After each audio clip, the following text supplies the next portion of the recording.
بسم اللہ الرحمن الرحیم۔ السلام علیکم۔ دنیا پرستی کا بھیانک انجام۔ ایک شخص نے حضرت عیسیٰ علیہ السلام سے جنگل و صحرا کی سیر کے لیے ساتھ جانے کی درخواست کی تو آپ نے قبول فرمایا اور دونوں وہاں سے روانہ ہو کر ایک بڑے دریا کے کنارے پہنچ گئے۔ دونوں نے دریا کے کنارے بیٹھ کر دسترخوان بچھایا اور کھانا کھانے لگ گئے۔ ان کے پاس 3 روٹیاں تھیں، دونوں نے 2 روٹیاں کھا لیں اور ایک باقی بچ گئی۔ حضرت عیسیٰ نے دریا پر جا کر پانی پیا اور واپس آ گئے۔ آپ نے دسترخوان کی طرف دیکھا تو اس پر باقی ماندہ روٹی موجود نہیں تھی۔ آپ نے اپنے ہمسفر سے پوچھا، وہ بچ جانے والی روٹی کہاں گئی؟ اس نے جواب دیا، مجھے نہیں معلوم۔ اس واقعے کے بعد دونوں وہاں سے اٹھے اور آگے روانہ ہو گئے۔ کچھ فاصلے پر حضرت عیسیٰ نے جنگل میں ایک ہرنی کو دیکھا جس کے ہمراہ اس کے 2 بچے بھی تھے۔ حضرت عیسیٰ نے ہرنی کے ایک بچے کو اپنی جانب بلایا تو وہ آپ کی خدمت میں حاضر ہو گیا۔ آپ نے اسے ذبح فرمایا اور اس کا گوشت بھون کر اپنے ہمراہی کے ساتھ تناول فرمایا۔ کھانے کے بعد آپ نے ہرنی کے اسی ذبح شدہ بچے کو حکم دیا، خدا کے حکم سے اڑ جاؤ، تو وہ ہرنی کا بچہ دوبارہ زندہ ہو گیا اور اپنی ماں کے پاس چلا گیا۔ اس موقع پر حضرت عیسیٰ نے اپنے ہمسفر سے فرمایا، تمہیں اس ہستی کی قسم جس نے تمہیں یہ معجزہ دکھایا ہے، بتاؤ وہ باقی ماندہ روٹی کہاں گئی؟ اس نے ایک بار پھر جھوٹ بولتے ہوئے کہا، مجھے نہیں معلوم۔ حضرت عیسیٰ نے اس کے ہمراہ سفر جاری رکھا اور دونوں ایک بہت بڑے دریا کے کنارے پہنچ گئے۔ حضرت عیسیٰ نے اپنے ہمراہی کا ہاتھ تھام کر سطح آب پر چل کر دریا پار کرایا۔ اس موقع پر ایک بار پھر آپ نے اس سے فرمایا، تمہیں اس خدا کی قسم جس نے تمہیں یہ معجزہ دکھایا، بتاؤ وہ روٹی کہاں گئی؟ اس نے پھر وہی جواب دیا کہ مجھے نہیں معلوم۔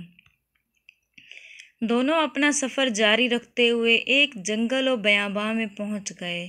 حضرت عیسیٰ اپنے ساتھی کے ہمراہ زمین پر بیٹھ گئے اور وہاں سے کچھ مٹی جمع کر کے اس سے فرمایا، اے مٹی، خدا کے حکم سے سونا بن جا، جس پر وہ مٹی سونے میں تبدیل ہو گئی۔ حضرت عیسیٰ نے اس سونے کو 3 حصوں میں تقسیم کیا اور اپنے ساتھی سے فرمایا، اس سونے کا ایک حصہ میرا، ایک تمہارا اور ایک اس شخص کا ہے جس نے وہ باقی ماندہ روٹی کھائی تھی۔ وہ ہم سفر بولا، وہ روٹی تو میں نے کھائی تھی۔ حضرت عیسیٰ نے اس سے فرمایا، تم یہ سارا سونا رکھ لو، تم ایک دنیا دار شخص ہو، تم میری مصاحبت کے لائق نہیں ہو۔ حضرت عیسیٰ یہ فرما کر اس سے علیحدہ ہو کر وہاں سے تشریف لے گئے۔ اس شخص نے اس جنگل میں اچانک 2 آدمیوں کو اپنی جانب آتے دیکھا۔ انہوں نے آ کر دیکھا اس شخص کے پاس تو بہت سا سونا ہے، جس پر انہوں نے کہا کہ اسے قتل کر کے دونوں یہ سونا حاصل کر لیتے ہیں۔ اس نے ان سے التجا کی کہ وہ اسے قتل نہ کریں، ہم اس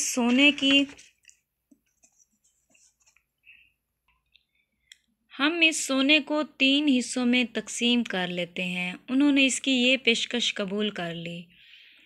کچھ دیر بعد انہوں نے ایک ساتھی کو شہر سے کھانا لانے کے لیے بھیجا۔ اس نے راستے میں جاتے ہوئے خود سے کہا، مجھے کھانے میں زہر ملا دینی چاہیے تاکہ دونوں اسے کھاتے ہی مر جائیں اور میں اکیلا اس سونے کا مالک بن جاؤں۔